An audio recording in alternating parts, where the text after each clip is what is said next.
Oh, man, I hate Mondays. Nah, man, it's Tuesday. Wait. What day is it? You know what day it is. Tuesday. Brewsday Tuesday. Oh, fuck yeah!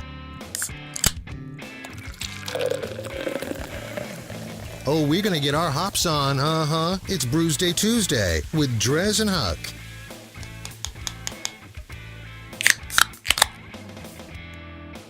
That lovely, lovely noise does in fact confirm it is Brewsday Tuesday. My name is DreZ. And I would be Huck. And we are once again drinking more Chicago beers. Why? Because, well, there's a lot of beer in Chicago. Yeah, Chicago has a lot of beers. They got a lot of beers. We got to drink a lot of beers. Yeah, so I was up there, I guess it was a couple weeks ago at this point, for the Chicago Open Air Festival.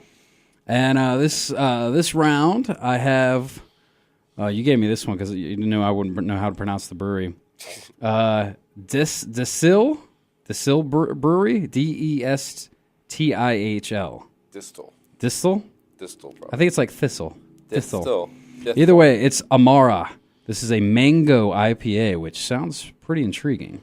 Had a good one over the weekend from somebody. Solemn Oath Brewery.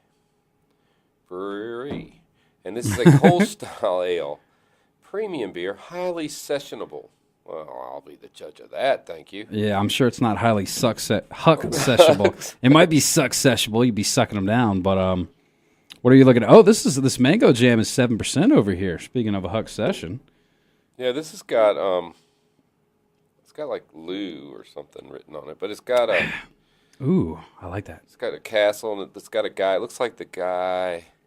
I never can remember his name, but he carries away children and puts them in a bag at Christmas. Oh, yeah, you've told me that story. Yeah, I've forgotten the guy's name. There's a beer named after him. Yeah, there's a beer named. I'll think of it in a minute. Yeah. It doesn't say how many, How many? 4.7. Yeah. That's pretty high for a session beer. It's not bad. Well, so last week we drank some Chicago beers, and I did mention about Das Horn that they had at Chicago Open Air. And here is the legendary Das Horn, which if you are watching the this on YouTube, then you can definitely see it.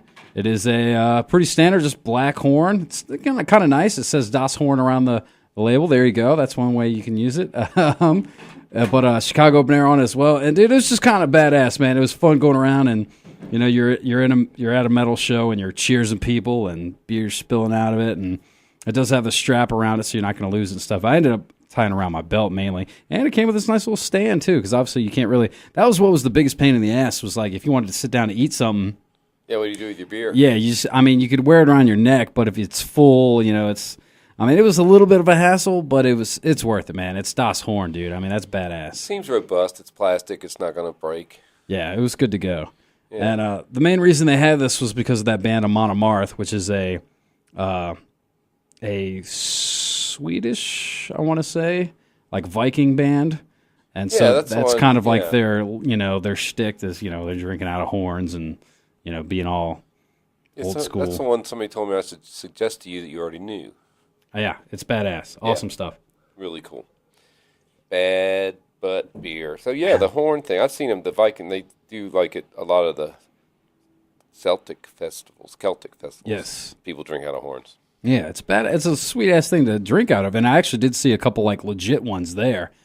Like you can actually drink out of a horn, which that's super badass. Like, let's be honest. Yeah. So if you can get your hand on one of those, I highly recommend. How do you scrub it out though? I mean, you wash it, I guess. I mean, it's like it's ivory, right? Or what is that? What are horns made of? Keratin, curd, whatever that crap is. They're boners. They are boners. Big bad boners. Speaking of boners, man. So last week I wore my or I guess it was jeez, cable's all messed up. Wore my $40 Rob Zombie concert tee that I got. This one was a little less expensive, but I love it just as much.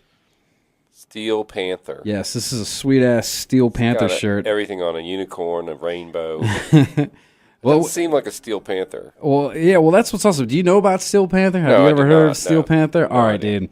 They were one of the bands, I mean, even with like, Ozzy, Slayer, Megadeth, the lineup was spectacular, but I'm not going to lie, Steel Panther was on my like top want to see bands because I wasn't really super familiar with them until I saw them a couple years ago. But basically, they are a sort of a satirical, like 80s hair metal band. So they're like out there with like all the makeup and the like leopard spandex and the hair and the headbands and, you know, just doing their thing. But I mean, it's just hilarious. Like all their songs are just about like boning chicks and like they do a lot of shtick between like the songs, you know, just joking around. And oh man, it's so fantastic, dude. It's just hilarious.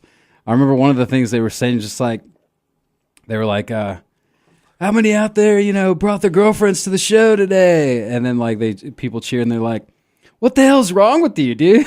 Like, that's bringing sand to the beach. I mean, you're at a rock show, all these hot chicks. And then like the dumb like guitarist chimes in. He's like, yeah, that's like bringing Chinese food to China.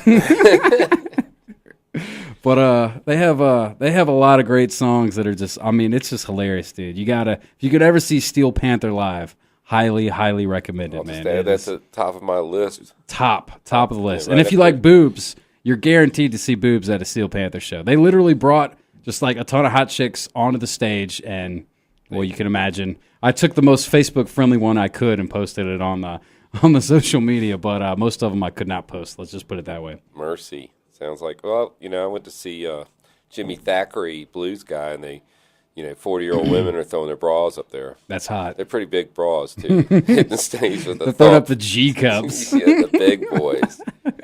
and then they're well, let's just you can imagine what the rest of the day is like for them. Yeah. A little lower life. Saggy baggy. Anywho, well, either way, Chicago Open Air was fantastic. We can talk more about it later. But right now, I want to talk a little bit more about these beers, man, because I don't know about you, dude, but this mango IPA is tasting really, really damn good. I think I might just go ahead and untap it. Yeah, go ahead. For those that don't know, on this show, we like to use the Untapped app to rate our beers. It is a free beer app. You can download it. You can search for my handle, DreZ Drinks, be my friend. Huck's Beer Buzz is his. And basically, you just you check it in. No. And you rate a beer on a scale of 1 to 5 or 0.25 to 5 if it really sucks. Yeah, but if it gets down there, we probably aren't drinking on the show. We are not drinking those on the show. Well, we did that one time. We did a couple times. Never mind. But dude, this Amara from however the hell you pronounce this brewery, this still. Here, let me look at it. Yeah, here you go. I mean, it's easier to look at. I read it to you, but yeah. Go ahead, try again. Destiny, but it's Destill. Destill, that's how I'd say it. Destill. Distill. I like that. It's spelled steel like the chainsaw. All right, there you go. Distill. The Amara, which is a mango IPA, dude, this is awesome. I don't know if I just really needed a beer right now, but it tastes amazing to me. 7%, which gets a little bonus, a little jump in the score because it being a high ABV and not tasting like it. Definitely a Huck session in the fact that it's light, it's drinkable, And not too over hoppy.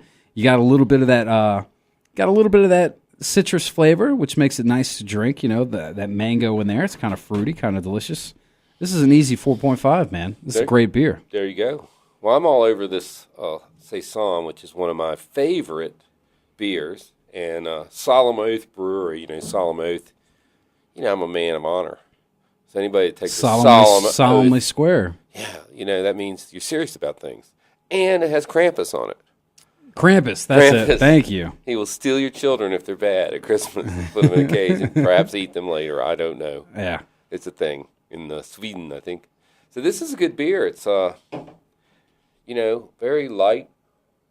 Yeah, it looks totally drinkable. Yeah. But not much lacing. I mean, it's also been in the fridge for a while and traveled a long ways, but... Yeah, I mean, I think it's a strong 4. Yeah? Yeah, for a Kolsch style, it's good. It's not the best Kolsch I've ever had, but it's very, very tasty beer. I could drink a lot of these today if I had more than one. A true session. A true session. Very sessionable. All right, well, it sounds like not a bad rating for our first round of beers, but I got a funny feeling that the beer in our next round might get a 5 out of at least one of us, if not both, if the guy at the beer store is telling me the truth. We'll tell you what that beer is, and we'll pop it open right after this on another round of Brewsday Tuesday. Stick around.